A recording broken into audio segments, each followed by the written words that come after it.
नमस्कार, live cities की night bulletin दिन भर बिहार में आपका स्वागत है। मैं हूं आपके साथ प्रीति झा। खबरों की शुरुआत करेंगे, लेकिन उससे पहले एक नजर डालते हैं आज की सुर्खियों पर। छिटपुट हिंसा के बीच बिहार में चौथे चरण का मतदान संपन्न। पीएम बोले, जब तक जिंदा है कांग्रेस आरजेडी आरक्षण नहीं छीन सकते। मुंगेर में जदयू का बूथ कब्जा, राजद का बड़ा आरोप। जनता से सीएम नीतीश का वादा। पीएम के रोड शो में नीतीश के शामिल होने पर बोले तेजस्वी। मीसा भारती के नामांकन में गरजे लालू यादव। उजियारपुर में वोटिंग के बीच नित्यानंद का दावा। सीबीएसई बोर्ड ने 10वीं और 12वीं का रिजल्ट जारी किया। मुजफ्फरपुर में ठेकेदार की गोली मारकर हत्या। बिहार में तेज हवा के साथ बारिश की संभावना। और अब खबरें विस्तार से। लोकसभा चुनाव के चौथे चरण के तहत बिहार में 5 सीटों पर वोटिंग हुई, जिसमें मुंगेर, बेगूसराय, दरभंगा, उजियारपुर और समस्तीपुर सीट शामिल है। दरभंगा में 56.53%, उजियारपुर में 56%, समस्तीपुर में 58.10%, बेगूसराय में 58.40% और मुंगेर में 55% वोटिंग हुई है। बिहार में कुल 56.85% वोटिंग हुई। हाजीपुर, मुजफ्फरपुर और सारण में चुनावी जनसभा को संबोधित करते हुए पीएम मोदी ने मुसलमानों को पूरा आरक्षण देने के लालू प्रसाद के बयान को लेकर इंडी गठबंधन पर निशाना साधा। पीएम मोदी ने कहा कि अब वह वक्त चला गया जब महिलाओं के आरक्षण का कागज फाड़ दिया गया था। अब ऐसा किया तो लेने के देने पड़ जाएंगे। उन्होंने कहा कि उनके जीते जी आरक्षण को कोई नहीं छीन सकता। प्रधानमंत्री ने कहा कि इंडी गठबंधन का हर दल राम मंदिर के लिए भद्दी भद्दी बातें कर रहा है। पीएम मोदी ने कहा कि ना नीमन गीतिया गायब, ना मंडवा में जाएगा। आरजेडी और कांग्रेस का यही हाल है। चौथे चरण में मुंगेर लोकसभा क्षेत्र में कथित रूप से वोटिंग के दौरान गड़बड़ी हुई है। राजद ने इसे गंभीरता से लिया है। राजद का आरोप है कि मोकामा, लखीसराय और सूरीगढ़ा के बूथों पर जदयू समर्थकों ने कब्जा कर लिया। राजद के सांसद मनोज झा ने चुनाव आयोग में इसकी लिखित शिकायत की है। मनोज झा ने कहा कि प्रधानमंत्री पर कोई नियम नहीं लागू होता है। भविष्य में जब चुनाव आयोग संस्था का मूल्यांकन होगा तो एक स्वतंत्र संस्था के रूप में नहीं, बल्कि प्रायोजित संस्था की तरह मूल्यांकन होगा। इस बीच आरजेडी प्रत्याशी अनिता कुमारी ने भी आरोप लगाया है कि फॉरवर्ड बैकवर्ड लोगों को वोट देने नहीं दे रहे हैं। मुंगेर में आरजेडी प्रत्याशी को डरा धमकाया जा रहा है। साथ ही पुलिस लोगों को पकड़ पकड़ कर गिरफ्तार कर रही है। चुनाव आचार संहिता उल्लंघन की शिकायत को लेकर पहुंचे मुख्य निर्वाचन पदाधिकारी से मुलाकात करने। सीतामढ़ी लोकसभा सीट से जदयू प्रत्याशी के पक्ष में नीतीश कुमार ने सभा को संबोधित किया, जहां विपक्ष पर जमकर निशाना साधा।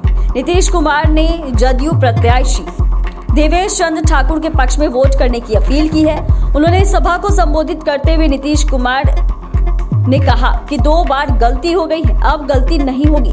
सामने वाला झूठा है, उससे सावधान रहे। मुख्यमंत्री नीतीश कुमार ने बिहार में 40 की 40 सीट एनडीए गठबंधन की झोली में आएगी, ऐसा कहा है।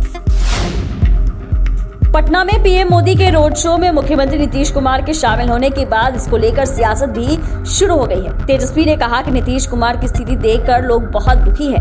तेजस्वी ने कहा कि पीएम मोदी के रोड शो में जिस तरह उनका बॉडी लैंग्वेज दिख रहा था, उसको लेकर लोग तरह तरह की बातें कर रहे हैं। रोड शो में नीतीश कुमार की स्थिति को देखकर लोग बहुत दुखी है। लग रहा था मानो उनके हाथ में जबरदस्ती किसी ने कमल थमा दिया हो।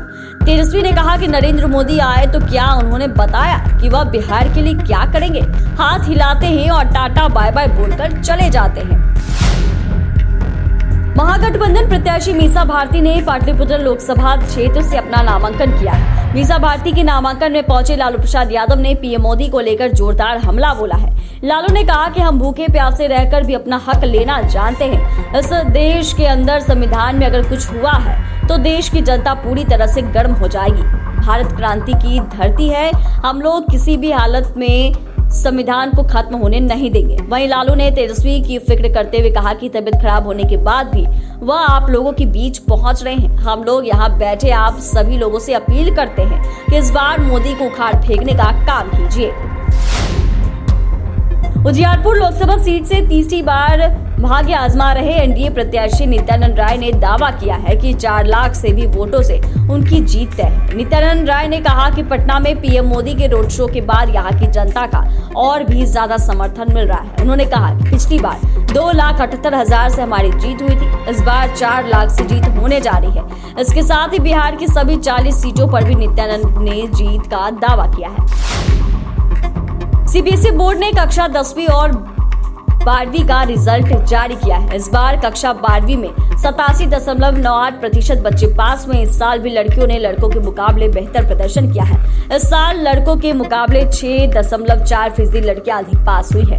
लड़कियों का पास प्रतिशत जो है वो 91.52% है और लड़कों का पास प्रतिशत 85.12% रहा है। इस वर्ष सीबीएसई बोर्ड कक्षा 10वीं का रिजल्ट 93.60% रहा है। बोर्ड ने दोनों कक्षाओं के नतीजे आज ही जारी किए हैं। 12वीं के मुकाबले 10वीं का उत्तीर्ण प्रतिशत अधिक है। मुजफ्फरपुर में ठेकेदार की हत्या सीने में गोली मारकर कर दी गई। नकाब पहने 2 बाइक से पहुंचे 4 अपराधियों ने वारदात को अंजाम दिया। पुलिस ने शव को कब्जे में लेकर पोस्टमार्टम के लिए भेज दिया है। भाग रहे अपराधियों का एक महिला ने बांस लगाकर रास्ता रोकने की कोशिश की तो अपराधियों ने उसके ऊपर भी फायरिंग कर दी।